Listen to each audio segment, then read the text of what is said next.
송지은의 사연 라디오 지금 시작합니다. 안녕하세요.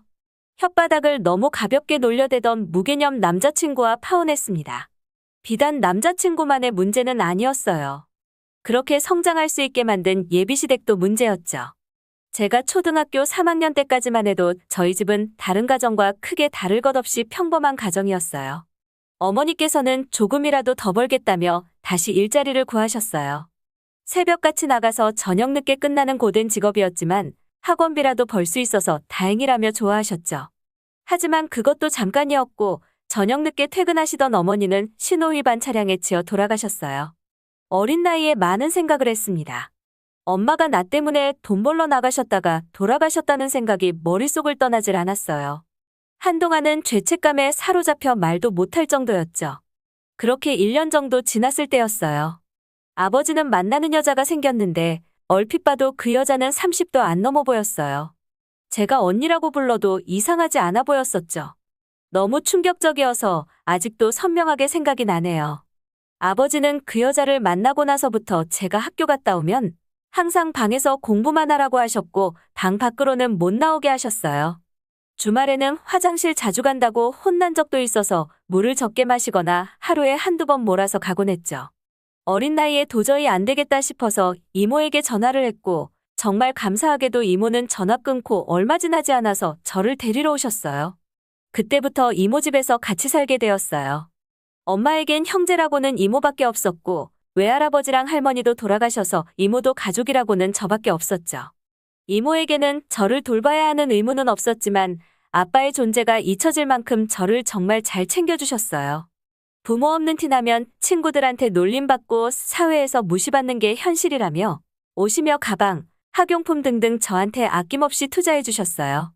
어린 나이에 철없이 받기만 했지 이모가 저 때문에 얼마나 힘들게 살았는지는 생각도 못했죠. 그때 이모도 겨우 30이었는데 우유 대리점 격리직을 그만두고 인테리어 목공으로 뛰어들었어요. 그때는 어려서 몰랐어요. 갑자기 왜 목수가 되었냐는 제 질문에 이모는 해맑게 어려서부터 해보고 싶었다고 하셨지만 나중에 알았어요. 일이 위험하고 힘든 만큼 고소득이었기에 이모가 선택하셨다는 걸요.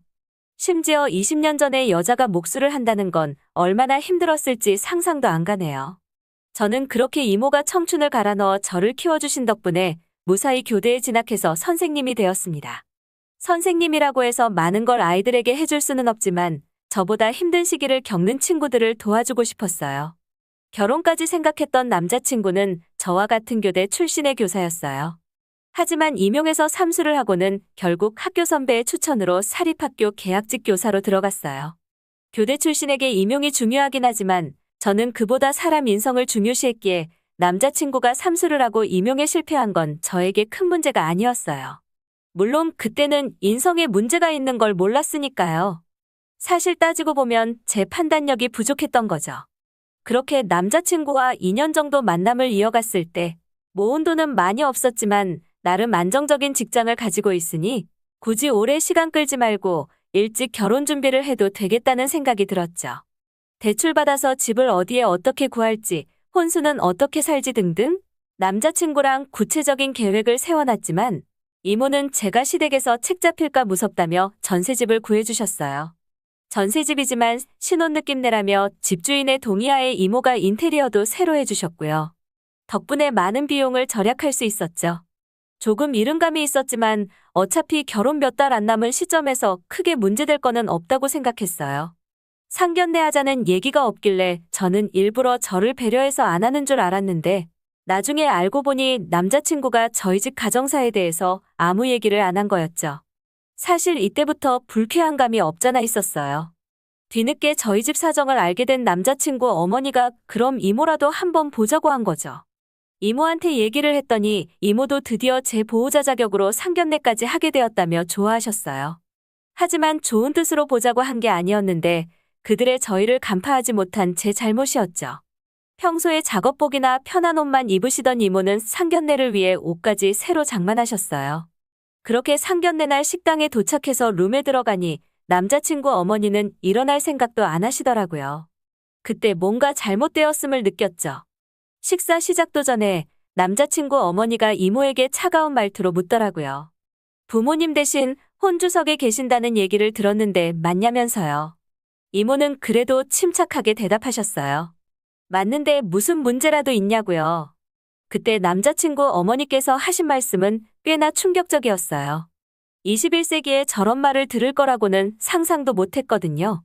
자기 아들이 그래도 교사인데 친인척들이랑 지인들도 많이 올 텐데 여자 쪽에 부모님 대신 이모가 있는 건 너무 격떨어지지 않냐는 거예요.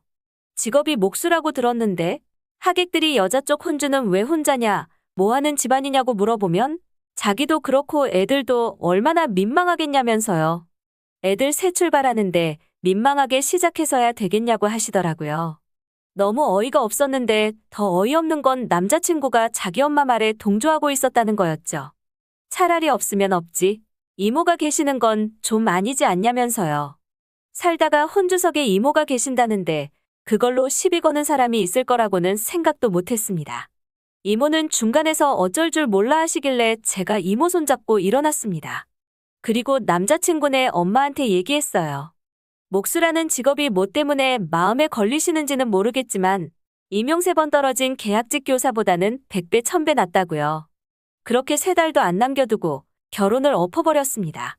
집에 오는 내내 이모는 저한테 혼주석 비워도 되니까 결혼하라며 자기 때문에 잘 만나다가 이제 와서 파혼하면 시간 아깝고 돈 아깝다고 하시는 거예요. 어차피 시집가면 이모 보러 올 시간도 없으니까 괜히 자존심 부리지 말고 시집가라는데 제가 눈물이 나더라고요. 나한테 이모는 부모님이나 마찬가지인데 내 부모님을 부끄러워하는 놈이랑은 결혼할 생각 없다고 했죠.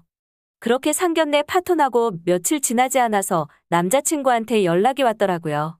사과라도 하나 했는데 끝까지 사람 뚜껑 열리게 만들었죠. 이모 혼주석에 앉히고 아빠 역할 할 사람만 한 명 구하면 어떻겠냐고요.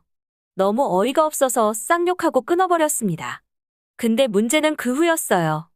한 달쯤 지나서 친한 대학 동기가 그러더라고요. 혹시 전 남친이 파혼한 이유 떠들고 다니는 거 아냐면서요. 그래서 뭐라고 떠들고 다니냐고 물어보니 제가 부모님 안 계셔서 자격지심 때문에 파혼했다며 동기들한테 소문내고 다닌다는 거였죠. 열받아서 동기들부터 선후배들까지 다 있는 학교 커뮤니티에 남자친구랑 걔네 어머니가 상견례 자리에서 했던 무례한 언행 때문에 파혼한 이야기 올렸습니다. 그제서야 저한테 그런 걸 올리면 어떡하냐며 화도 냈다가 지워달라며 사과도 하더군요. 그러더니 저보고 사실적시 명예훼손으로 고소하겠다고 하길래 고소하려면 하라고. 근데 그러면 너 그거 사실이라고 인정하는 꼴밖에 더 되겠냐고 했더니 아무 말도 못하더라고요.